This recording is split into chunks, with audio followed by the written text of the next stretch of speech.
პოლიტიკური შეფასებების თემა არჩევნების შესაძლო გაყალბების ფაქტზე საქართველოს გენერალური პროკურატურის გამოძიების შუალედური ანგარიში. ოპოზიცია პროკურატურის გამოძიებას არ ენდობა და აცხადებს, რომ არჩევნები იყოს სისტემურად გაყალბებული. განსხვავებულია მმართველი გუნდის შეფასება, რომელიც აცხადებს, რომ ნებისმიერი განცხადება, რომ არჩევნები მიტაცებულია, სიცრუე აღმოჩნდა.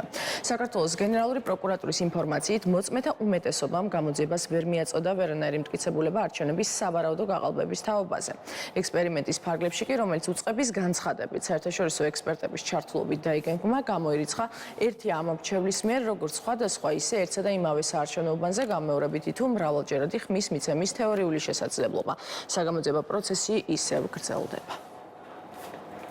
ივანიშვილის ჯიბის პროკურატურის გადასაწყვეტი ნამდვილად არ არის ქვეყანაში იქნება თუ არ იქნება ახალი არჩევნები, ეს არის ქართველი ხალხის გადასაწყვეტი და ეს გადაწყვეტილება უკვე მიღებულია, ამიტომ რომ ხედავთ, რომ საყოველთაო ეროვნული პროტესტის მოთხოვნა არის სწორედ ახალი არჩევნები ივანიშვილის სუსის და მის მიერ კონტროლირებადი ცესკოს გარეშე. პროკურატურის არავინ არ ეკითხება ქვეყანაში არჩევნები ჩატარდება თუ არ ჩატარდება ახალი პოლიტიკური საკითხები და პროკურატურის საქმე საერთოდ არ არის. მე რაც ლაპარაკეს თავიდან ბოლომდე არის ტყუილი და მათ შორის მოდის წინააღმდეგობაში იმ მონაცემებთან, რომელიც მანამდე ცესკოს ქონდა გამოქვეყნებული. საუბარი იმაზე, რომ ამ აპარატებში ვიღაცა გარედან ტიპები ვერ შევიდოდნენ და რაღაცა ორჯერ მიცემდნენ ხმას, ან სხვა ადამიანი ვერ შევიდოდა ვერ მიცემდა ხმას, არის ისურველი. ერთი იმის გამო, რომ ფაქტები და მტკიცებულები არსებობს, ფოტო და ვიდეო მასალები არსებობს, სადაც ადამიანები შედიან უბანზე სხვისი პირადი ნომრით. ჩვენ არანაირი მოლოდინი ცხადია, რომ არ გვქონია პროკურატურისგან, რომ რაიმე სხვადასხვას გააკეთებდა, ამიტომ არის, რომ ჩვენ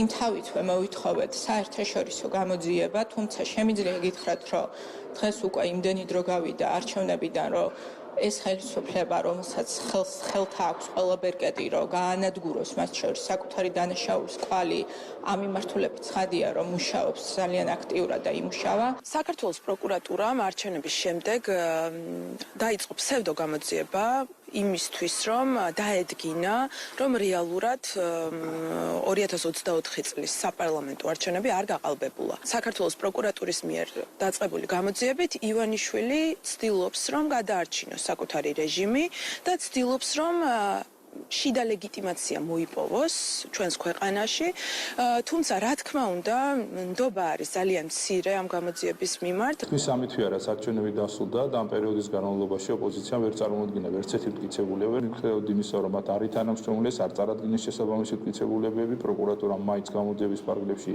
ჩაატარა არაერთი ექსპერიმენტი და დადასტურდა ის, რაც ისედაც ცნობილი იყო, რომ იგივე ვერიფიკაციის აპარატები და ეს თავად ოპოზიციამ ყველაზე კარგად იციან მათი კომისიის წევრებმა, გავიხსენოთ სალომე ზურაბიშვილის განცხადებები, ნიკა გვარამიას განცხადებები, სხვა ოპოზიციურ ლიდერების განცხადებები, რომ დიახ ვერიფიკაციის აპარატი უზრუნველყოფდა პრინციპს ერთი ამორჩეველი, ერთი ხმა. ძალიან მნიშვნელოვან საგამოძიებო დეტალებზე ისაუბრეს, თუ რამდენი ადამიანია რეალურად გამოკითხებული და რიგი საგამოძიებო ქმედებები. მარტო 2000-ზე მეტი აპარატი იყო შესწავლილი ვეხსიერების ჩიპებით, ასევე იმ კომპანიის წარმომადგენლები ჩართული ამ საგამოძიებო, ესე ვთქვათ, მოქმედებებში, ასევე ყველაზე მთავარი და მნიშვნელოვანი, რაც მოისურვეთ პროკურატურამ, დღესაც ელოდებიან, რომ წარმოადგინონ რაიმე ფაქტები იმ ადამიანებმა, რომელიც ყველას კარგად გახსოვს, გაჰყვიროდნენ პირდაპირ ეთერში, რომ აი არჩევნები გაყალდა